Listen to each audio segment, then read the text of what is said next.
네, 정부가 국내에 없었던 40여 개 직업을 육성을 해서 새 일자리를 만들기로 했습니다. 수요 창출 측면에서 긍정적인 평가도 있습니다. 그렇지만 몇몇 직업은 찬반 논란도 일고 있습니다. 그중에 하나가 이 사립탐정입니다. 이 사립탐정 자세한 내용 알아보도록 하겠습니다. 한국민간조사 학술연구소장 김종식 소장 연결하겠습니다. 김 소장님 안녕하십니까? 네, 안녕하세요.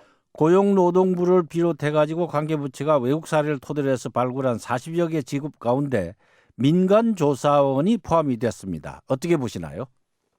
네, 신직업 육성 계획에 민간조사가 포함된 가장 큰 목적은 날이 갈수록 늘어나고 있는 이 엄성적 민간 수요를 양지로 끌어내 국민들이 안심하고 이용할 수 있는 편익 수단으로 패턴을 한번 바꾸어 보자는 것이고요. 예, 사실 일자리 창출은 양성화에 따른 기대 효과라 하겠습니다. 예, 즉 두 마리 토끼를 잡는 아주 실리가 큰 정책이라 보겠죠. 예.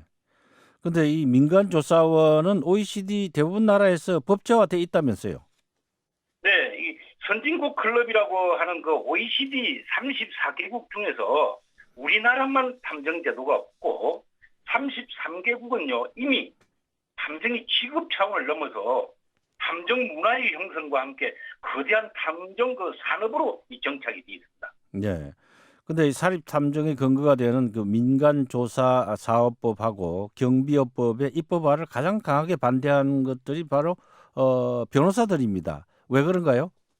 네, 사실 이 문제가 가장 중요한 문제로 대두되고 있는데요. 변호사 쪽에서 탐정 입법을 반대하는 큰 주장은 이 사생활 침해가 우려된다는 것이고요. 이 탐정 수요가 늘어나면 그만큼 경찰을 늘리면 될 것이지 왜 탐정을 제도를 만들었냐 이런 겁니다. 그런데 이 사생활 침해 우려는 민간조사 제도 도입이 공론화되기 시작한 14년 전부터 지금까지 줄곧 내세우는 주장인데요. 그동안 법제 환경이 얼마나 변했습니까? 한 예로 알몸 상태로 놓였던 우리 개인정보를 보호하기 위해서 2011년 강력한 개인정보보호법이 시행되었지 않습니까? 예. 그 개인정보에 일단 보호막을 친 셈이죠.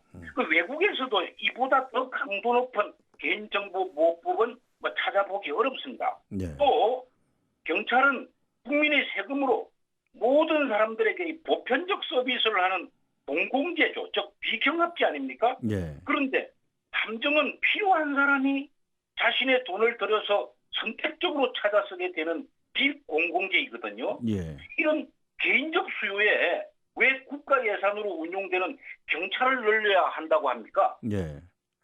근데 이 반대로 이 방침에 가장 환영하는 입장을 보이는 것이 바로 경찰이라고 하는데 왜 경찰들이 이렇게 민간조사원 양성화를 반기는 걸까요?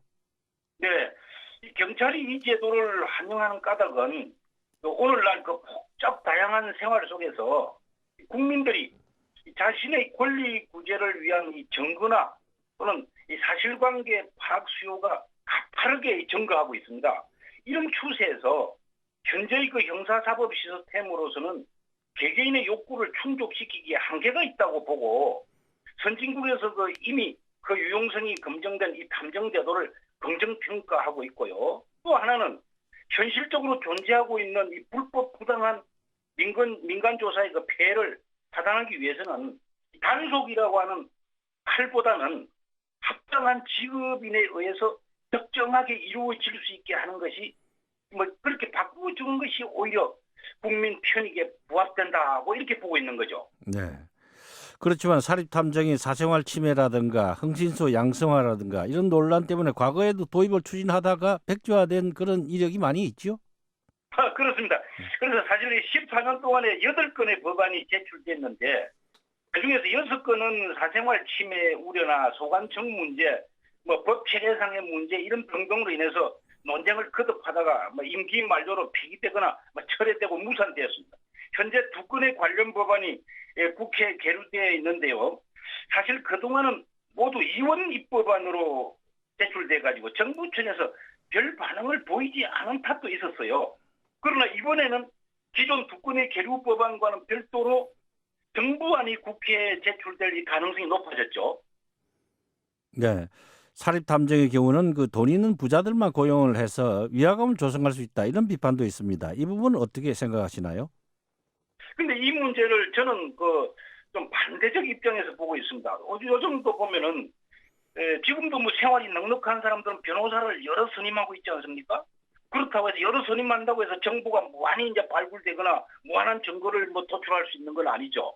근데 저는 어떤 측면에서 보느냐면은 이 우리 탐정은 아무래도 변호사보다 수임료가 좀 낮을 것이다.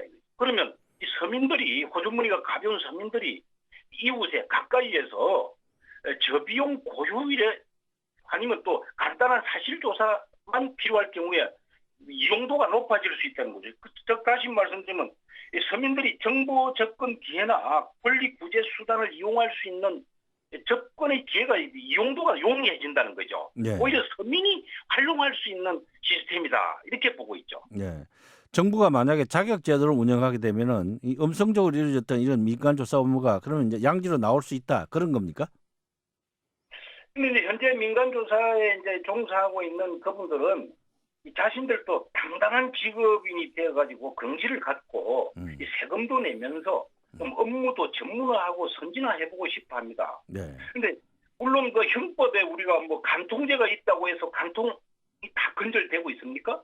또 절도죄가 있다고 해서 절도하는 사람이 절도죄가 있어도 뭐 절도하는 사람이 있듯이 당장 100%가 제도권으로 들어온다는 이런 보장은 좀 어려울지 몰라도 음지에서의 활동은 시간이 가면서 자연히 정리될 수 있을 것으로 보고 있습니다. 네. 민간조사원이 실제 우리나라에서 합법화된다면은 역할이나 그 범위, 권한은 어디까지가 될 수가 있겠습니까? 우선 뭐 실종자 찾기라든지 또 보험금 부당 청구 뭐 첩보 수집을 한다든지 소송에 필요한 증거 수집 그리고 또 인적 물적 그 피해 원인을 이렇게 수집하는 이런 일들이 이렇게 되겠죠. 예를 들어서 인적 물적 피해 원인 확인이라 그러면 내가 어젯밤에 집에 돌아오다가 로타리에서 누군가에게 맞아가지고 이빨이 부러졌는데 누구에게 맞았는지 모르겠다. 이런 지극히 사적인 문제를 경찰에 가서 하소연했을 때 경찰이 많은 경찰력과 시간을 투입해가면서 그 사람 이빨 부러진 거 술 먹고 맞은 것에 대해서 조사해 나갈 수가 없는 것이 현실적 여건이다. 이럴 경우에 그 한문을 해서 당신은 어제 어디서 어떻게 누구로부터 맞는 것을 봤다. 이런 단서를 수집해서 제공해주면 그것을 경찰에 제공해서 수사를 하게 하거나 소송을 제기하게 할 수 있는데 이런 것이죠. 그런데 문제는 민간조사법이 제정되더라도 민간조사원의 그 존재와 업무 범위나 자격, 벌칙 등 이런 통제 중점을 두는 이런 범위입니다. 그런데 이들에게 뭐 준사법권 권한을 부여하는 것으로 잘못 인식되고 있는 것입니다. 사실 이 업무 범위라고 하는 것은 업무 범위일 뿐이지 그 자체를 권한으로 보기 어렵다는 것이죠. 즉 어느 누구에게도 탐정은 명령 강제할 수 없으니까요. 자, 그럼 민간조사원 자격제도가 생긴다면 우선 자격시험도 봐야 되는데 그럼 어떤 시험을 보게 되는 건가요?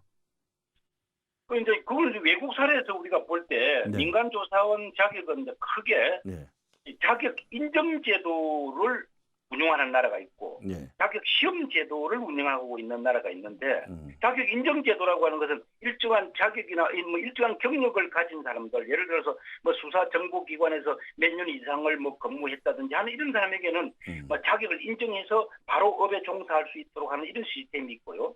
그다음에 자격 시험 제도를 운영하는 나라가 있는데 시험은 사실 이 민간조사라고 하는 이 자체가 워낙 그 사생활의 그 평온과 긴장 관계에 있는 만큼 법률 지식을 좀 요구하고 있죠. 그래서 법률 지식을 묻는 이런 과목 위주로 출제될 수밖에 없겠죠. 예를 들어서 뭐 개인정보보호법이라든지 변호사법이라든지 뭐 통신비밀보호법, 뭐 신용정보법, 뭐 개인정보를 위해서 반드시 지켜야 할 여러 개별법하고 민형사법, 민간조사 뭐 이런 것이 필수 과목이 되리라 이렇게 전망하고 있습니다. 네, 오늘 말씀 잘 들었습니다. 감사합니다.